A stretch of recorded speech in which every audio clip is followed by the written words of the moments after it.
Okay, I've been asked to do these four problems. I was actually asked to do the story problem, but I want you to try to do it yourself first. And if you can't do it, we'll do it in class. But we're supposed to, a student asked to see these four problems, so I'm going to do these four problems kind of quickly. And if you have a question, you can ask me when you get back to class, or you can email it, but you can watch these to see how to do these. So the first thing you want to do with this problem is you want to solve this x minus 1 equals 0 by adding 1 over, and you get x equals 1. So you're supposed to know on a graph what that looks like as x equals 1. X equals 1 is going to look like a vertical line going through 1.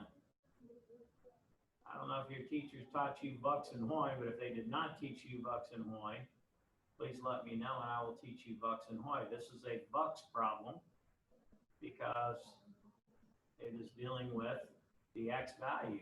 There's Bucks and Hoy. So ask me in class what that means and I will tell you. And then we're supposed to take, so this is not a function. Not a function because vertical line test is straight up and down just like the line. Every point is on that vertical line. So it is not a function because the x repeats. Coming over here to this one, this says find x such that f of x equals 0. This is an x-intercept problem, so you plug 0 in for this. And there are 4 terms here. And when you have 4 terms, you want to factor by grouping. So when you group these, you're going to group the first 2 terms together and the last 2 terms together. And then you're going to take out the GCF. So the greatest common factor of x cubed and x squared is x squared. So you're going to take an x squared out of both of these, which means you're dividing by x squared. So that's going to leave x minus 1. When you come over here, if there's a negative in front of that third term, you must also factor the negative out with it. And that's going to leave you an x minus 1. Again, the most common thing is when you take a negative out of this sign, the most common mistake is kids forget to change that plus to a minus there. Because if you distribute this back in, you got to get that plus 3 back out. Now, every time you do this kind of problem, the part in parentheses has to be exactly the same. If they're not the same, this method doesn't work.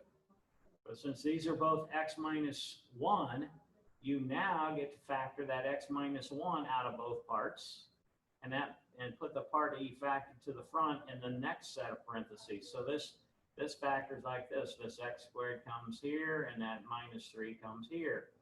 Now this is the factored form of this problem. So once you get a problem factored, you set each factor equal to 0 and then you solve for each one of these things. So over here I'm going to add 1, which is one of my solutions. And over here, I'm going to add 3. And then I have to square root each side. So when I write that, there's 3 answers here. You can rewrite this answer if you want as the 2 different answers, the negative radical for e and the positive radical for e. But you need to know that if you put a plus or minus in front of this, that means you have 2 answers, one positive, one negative. So that's how you do 42. Now, domain. There are certain things that make values that x can't be. Do you see we have x's in the denominators? Well, one thing you're not allowed to do in math is you cannot divide by 0. You cannot do this. It is against the rules. It's undefined. Okay, we don't know what this answer can be because it's impossible to divide by 0. Think if there was $10 sitting on the table and no one there, you can't divide it. So when you have a fraction like this, you want to find what x can't be. So you say, or what the denominator can't be when it's 0. So you take a denominator and you say, hey, that cannot equal 0 and solve for x. Well, that is solve for x. And then you come over here and you take the other denominator and you say, hey, that x minus 2 can't be 0. So if you add that 2 over, that means that x cannot equal 2. So if you think about this, you plug 0 in there, that gives you what you can't have. If you take that 2 and plug it in there, that gives you what you can't have, the 0 on the bottom. So what this means is x can be anything but these numbers. And just like in today's homework assignment, we're going to write this interval notation. So the domain of this thing is going to be negative infinity And then you pick which one of these is first on a number line from left to right, and it's at 0. And it can't be that. That's what a parenthesis means. And then you do a union, which means and then you put this number back in because we're skipping over 0 because it doesn't work. And then you put the next number in line, which is that 2. And then now we got to do another union because we got to jump over that 2. And then anything greater than 2 will work. So this whole thing right here would be your domain. Now, as we come over here to this square root function, there's something else we need to know that I'm going to write over here on the right side. The square root of a negative number is imaginary, which means you get no answers for that. So what that means is if you ever have a radical, whatever would make this number in here negative can't happen.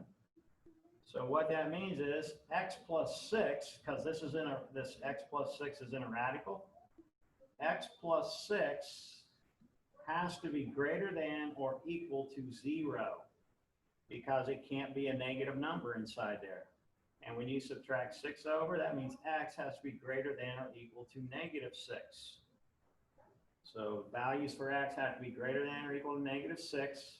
And then down here, x plus 6 cannot equal 0 for the same reason over here on number 51, you can't have 0 in the numerator.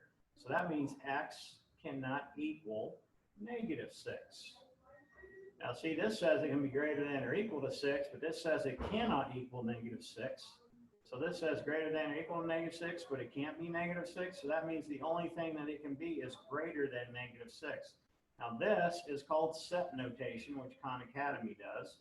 But what I would prefer you to do, parenthesis as interval, just like we did in class today, say the domain is going to be negative 6 and use a parenthesis because it does not include, and it can go anywhere greater than negative 6 because whatever I plug in here is going to be a positive. So this answer is the right answer in interval notation. This is set notation. This is interval notation. In this class, I want you using interval. Khan Academy uses set notation, but both of these answers mean the same thing. So I hope that helps you with those problems that you were having trouble with. If you have more questions, you can email me or you can come before or after school and see me.